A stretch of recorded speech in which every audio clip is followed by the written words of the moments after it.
हिमाचल की खबरों में आपका स्वागत है। खबरों की शुरुआत करने से पहले नजर डालते हेडलाइंस पर। शिमला में बीजेपी मुख्यालय में मनाया गया दीनदयाल की 106वीं जयंती। बीजेपी अध्यक्ष ने की दीनदयाल के कार्यों की चर्चा। कहा, एकात्म मानव दर्शन के प्रेरणा थे पंडित दीनदयाल। धर्मशाला में राष्ट्रीय विधिक सेवा महाशिविर का आयोजन और घर घर कानूनी सहायता पहुंचाने का अभियान। भारी बारिश के चलते पहुंचे न्याय मंत्री किरण रिजिजू। ग्वाली कांगड़ा में नलकूप का किया गया भूमि पूजन। 55 लाख की लागत से बनाया जाएगा नलकूप। भूमि पूजन कर निर्माण कार्य का हुआ शुभारंभ।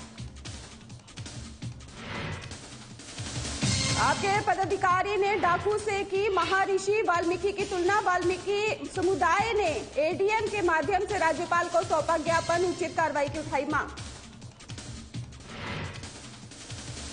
हिमाचल के नैना देवी में बरसात के कारण बढ़ा ठंड का प्रकोप। गहरी धुंध के कारण श्रद्धालुओं को हो रही है परेशानी। व्यापारिक तौर पर बाजार में छाई मंदी।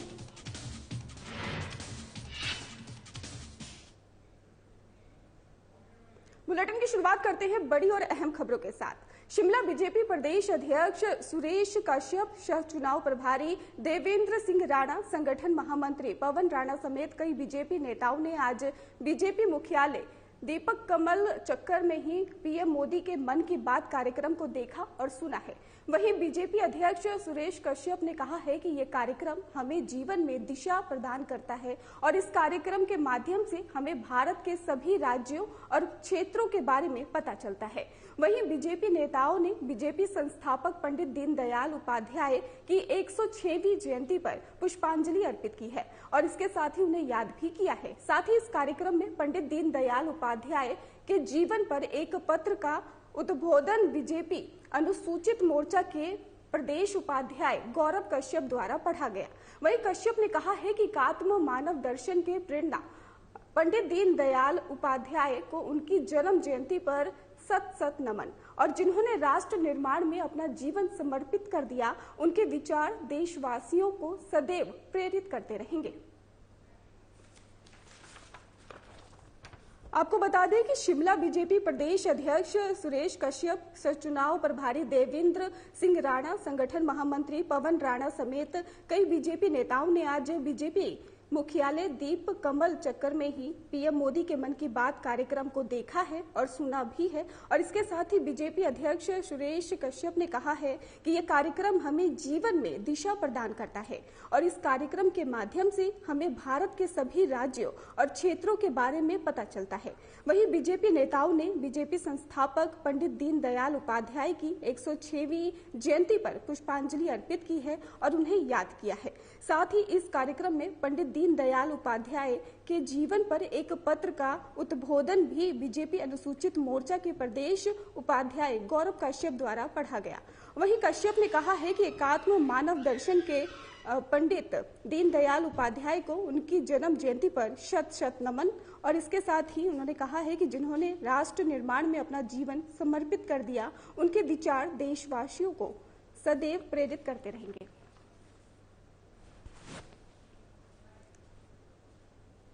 आज जनसंघ के संस्थापक पंडित दीनदयाल उपाध्याय जी की 106वीं जयंती है और इस अवसर पर मैं उनके चरणों में सादर नमन करते हुए पंडित दीनदयाल उपाध्याय जी, जो कि एक महान विचारक थे, महान लेखक थे और एक महान राजनेता थे, जिन्होंने की अंत्योदय और जनसंघ की स्थापना के साथ साथ एक आदम मानववाद विचारधारा हमारे देश को दी।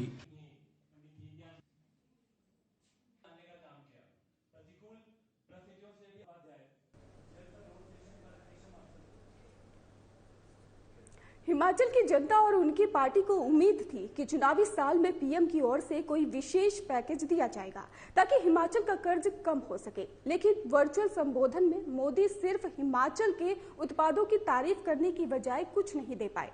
ये बात प्रदेश कांग्रेस प्रवक्ता राजीव किमटा ने प्रेस क्लब ऑफ कुल्लू में पत्रकार वार्ता को संबोधित करते हुए कहा है।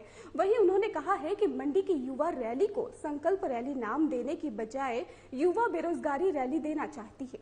और आपको बता दें, उन्होंने ये भी कहा है क्योंकि बीजेपी सरकार में बेरोजगार युवाओं की फौज खड़ी हो गई है और हिमाचल में कई विभाग में ही 70,000 पद खाली पड़े हैं। और वहीं उन्होंने कहा है कि पीएम मोदी किसानों की आय दुगुनी करने को कहा था, लेकिन आय दोगुनी तो दूर की बात है, किसानों को हर चीज महंगी कर दी गई है और किसानों की आय में रिकॉर्ड तोड़ गिरावट आई है। उन्होंने कहा है कि मोदी की रैली से युवाओं को रोजगार की आशा थी और उनकी सरकार को कोई बड़ा पैकेज देने की, लेकिन वे झुनझुना थमाकर चले गए।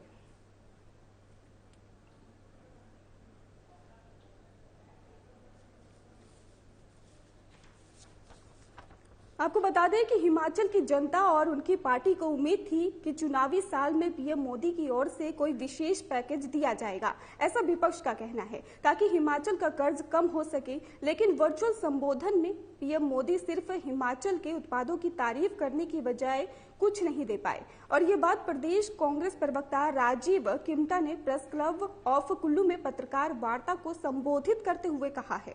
उन्होंने कहा है कि मंडी की युवा रैली को संकल्प रैली नाम देने की बजाय युवा बेरोजगारी रैली देना चाहता है।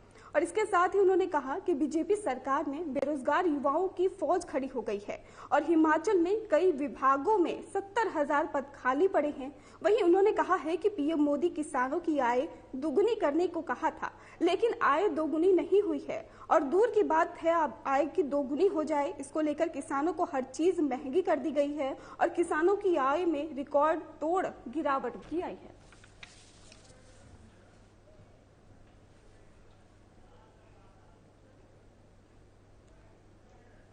प्रधानमंत्री का हम चाहते थे कि वो प्रदेश में आए और क्योंकि वो देश के प्रधानमंत्री है तो उनका स्वागत था, क्योंकि देखो बहुत हम विश्वास करते हैं। लेकिन बावजूद उसके नहीं आए और 17 मिनट का जो उनका भाषण था, जो वर्चुअल भाषण था, वो हमने सुना और बहुत निराशा हुई।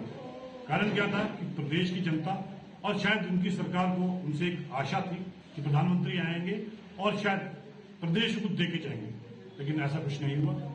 उन्होंने बातें की और बातों में प्रदेश को कुछ नहीं दिया। उपेक्षा थी कि बागवानी क्षेत्र में कुछ देंगे, उपेक्षा थी कि वो टूरिज्म सेक्टर में कुछ देंगे, उपेक्षा थी कि यहाँ पे जो नौजवान है, जो बेरोजगार नौजवान है, उनके लिए कुछ वो देंगे।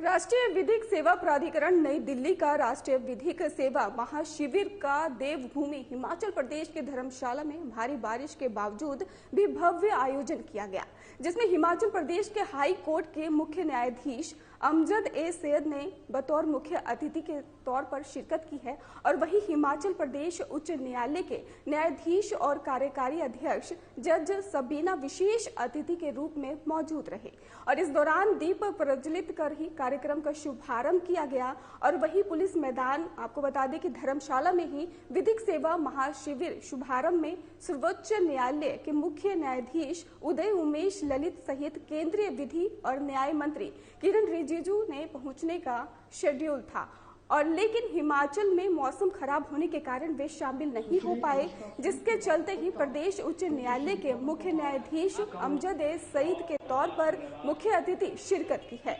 वहीं राष्ट्रीय विधिक सेवा प्राधिकरण नई दिल्ली के विधिक सेवा महाशिविर के मुख्य अतिथि उच्च न्यायालय हिमाचल प्रदेश के मुख्य न्यायाधीश अमजद ए सैयद ने कहा कि कानूनी सहायता की जागरूकता के लिए ये काम किया जा रहा है और सभी को बराबर अधिकार दिए जाने के लिए विधिक सेवा प्राधिकरण की स्थापना की गई है, जिसमें निःशुल्क कानूनी मदद प्रदान की जा रही है। बहुत महत्वपूर्ण तो बहुत है, बिकॉज बेसिकली हमारा काम है कि हम सब लोगों के पास जाके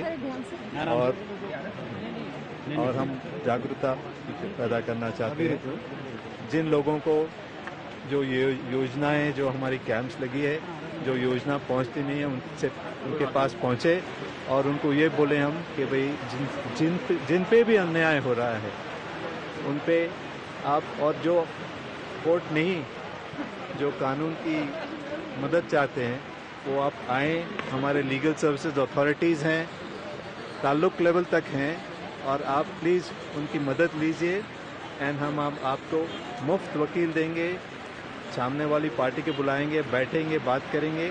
अगर सेटल नहीं होता है तो हम हमारे जो वकील हैं हम आपको देंगे कोई फीस नहीं होगी और हम आपकी तरफ से केस करेंगे, बस यही कहना चाहते हैं। भोलखास पंचायत में 55 लाख की लागत से बनने वाले पेयजल नलकुल का भूमि पूजन कर निर्माण कार्य का शुभारंभ किया गया है। इस आपको बता दें कि नलकूप के बनने से ही भोलखास पंचायत के लोगों को काफी लाभ मिलेगा। और वहीं इस अवसर पर विधायक अर्जुन सिंह ने कहा है कि बीजेपी जो कहती है उसे पूरा करती है। साथ ही उन्होंने कहा है कि सड़कें विकास की जीवन रेखा होती हैं, इसलिए ज्वाली विधानसभा के दूर दराज के पिछड़े गांवों को भी सड़कों के साथ जोड़ा गया है और जिन सड़कों पर पुलों का निर्माण होना था उन पर पुलों का निर्माण भी करवाया गया है। वहीं उन्होंने कहा है कि ज्वाली विधानसभा में भरमाड़ बेल्ट में ही बनौटी, हरनोटा में और इसके साथ ही आपको बता दें कि मेरा चचरिया और फराल में करीब 9 पुलों का निर्माण हो चुका है। विकास कराना भारतीय जनता पार्टी और इसकी सरकार का काम। कभी आपने इस पुल की डिमांड नहीं की, मेरे पास की है किसी ने तो हाथ खड़ा कर दे। मैं अपना चुनाव लड़ने से पहले 12 और 2017 में घर घर घूमा हूं, घर घर घूमा हूं। चाहे भाई मुस्लिम भाई का घर है, चाहे हिंदू भाई का घर है, चाहे सरदार भाई का घर है, हर घर में अर्जुन सिंह गया है। और मैं एक बात कह दूं आपको, आज बनोली से लेकर हमारे मेरा तक जितने पुल आदरणीय श्री जयराम ठाकुर जी की मेहरबानी से, आशीर्वाद से। आम आदमी पार्टी के पदाधिकारी द्वारा एक प्रेस वार्ता के दौरान महर्षि वाल्मीकि को डाकू कहे जाने पर वाल्मीकि समुदाय में रोष दिखा गया है।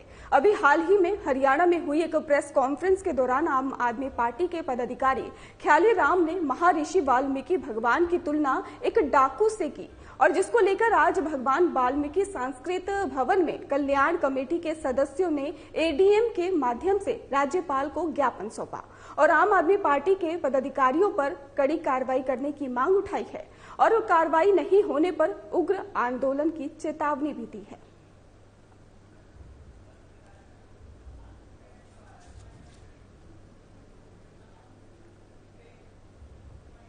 खबरों का सिलसिला लगातार जारी है, आप जुड़े रहिए हमारे साथ। नमस्कार।